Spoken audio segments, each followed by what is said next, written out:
یہ میری خوش قسمتی کہ میں حضور کا امت ہوں، ساری زندگی اس کا شکریہ ادا کرتا رہوں تو حق شکر ادا نہیں۔ ہم حضور کی امتی، نبی انتظار کرتے رہے، نبی منتظر رہے۔ حضرت خلیل اللہ کی بارگاہ میں پکار رہے ہیں، ربنا وابعث فیہم رسولا، مالک رسول بھیج دے۔ کوئی کہتا ہے لیسا بفظ ولا بغلظ، وہ ترشرو نہیں ہوگا، سخت مزاج نہیں ہوگا، ماتھے پہ شکنیں لانے والا نہیں ہوگا، وہ پیار بانٹنے والا ہوگا، بس وہ آیا جا رہا ہے۔ حضرت عیسیٰ نے تو نام بھی بتا دیا نا، مبشرم برسول یاتی من بعد اسمہ احمد، لوگوں میں جا رہا ہوں، چلو نام بھی بتا دیتا ہوں، میرے بعد جو آنے والا اس کا نام احمد ہوگا۔ نبی انتظار کرتے رہے، 12 نبیوں نے انتظار کیا حضور کی امت میں ہونے کے لیے، تمنا کی۔ نستورہ راہب انتظار کرتا رہا، بحیرہ راہب انتظار کرتا رہا۔ شب ہجر کی سختیاں کوئی اس سے جا کے پوچھے، تیری راہ تکتے تکتے جسے صبح ہو گئی۔ زندگیاں گزار دی انہوں نے۔ سلمان فارسی کی کہانی سن لو، مجوسی کے بیٹے تھے، حق کی طلب میں نکلے، باپ نے گھر سے نکال دیا، ایک پادری کے پاس جا کے رکے، زندگی بھر اس کی نوکری کی۔ جب اس کا آخری وقت آیا، اس نے کہا میری تدفین کے بعد غموریا چلے جانا، وہاں کا پادری خدا رسیدہ ہے، تجھے اس سے کچھ مل جائے گا۔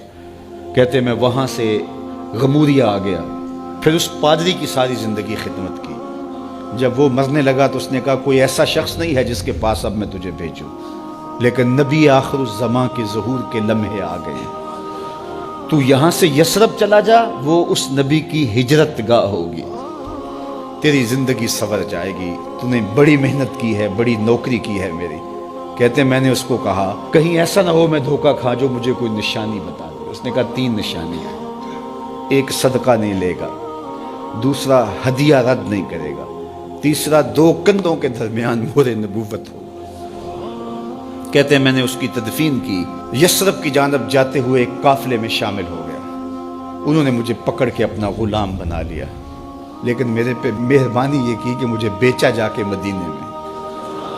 ایک یہودی نے مجھے خرید لیا، میں اس کے باغ میں گوڈی کرتا تھا، کام کرتا تھا، کھجوریں توڑتا تھا، لیکن میں انتظار میں تھا کہ کبھی وہ نبی آخر الزماں آئے تو مجھے دید ہو، کبھی عرش پر، کبھی فرش پر، کبھی ان کے در، کبھی در بدر۔ غم عاشقی تیرا شکریہ، میں کہاں کہاں سے گزر گیا۔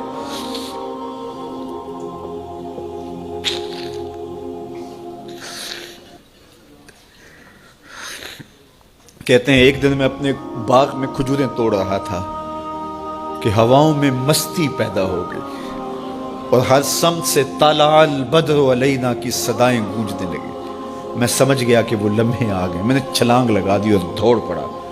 میرے آقا نے سمجھا شاید غلام بھاگ گیا، اس نے دوڑ کے مجھے پکڑ لیا۔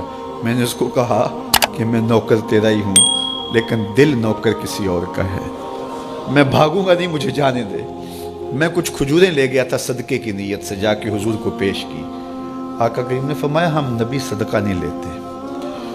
کہتے ہیں نشانی ایک پوری ہو گئی۔ کہتے ہیں کہ میں کچھ دنوں کے بعد اور کھجوریں لے گیا اور میری نیت ہدیہ کی تھی، میں نے پیش کی، حضور نے قبول فرما لی، لیکن میں بھی کہتا تھا تیسری نشانی بھی پوری ہو لے تو پھر مانوں گا، اور وہ کیا تھی؟ 2 کندھوں کے درمیان مہر نبوت۔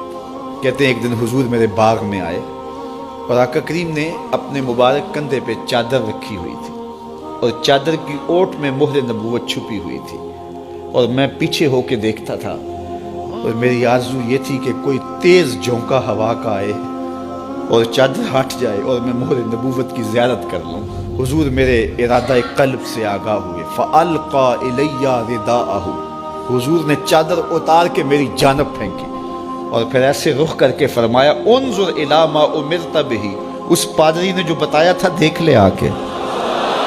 تو کہا میں نے دیکھا کہ حضور کے کندھوں کے درمیان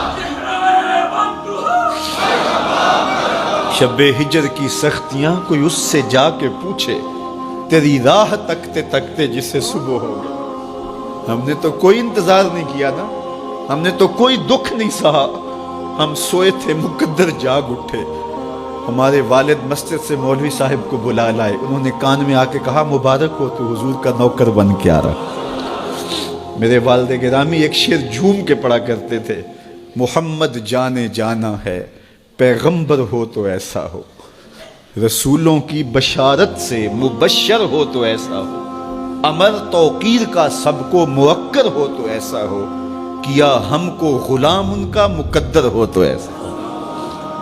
میں اپنے مقدر پہ قربان نہ جاؤں، آپ اپنے مقدر پہ نثار نہ جائیں، ہمیں وہ نبی ملا جو نبیوں کا نبی ہے۔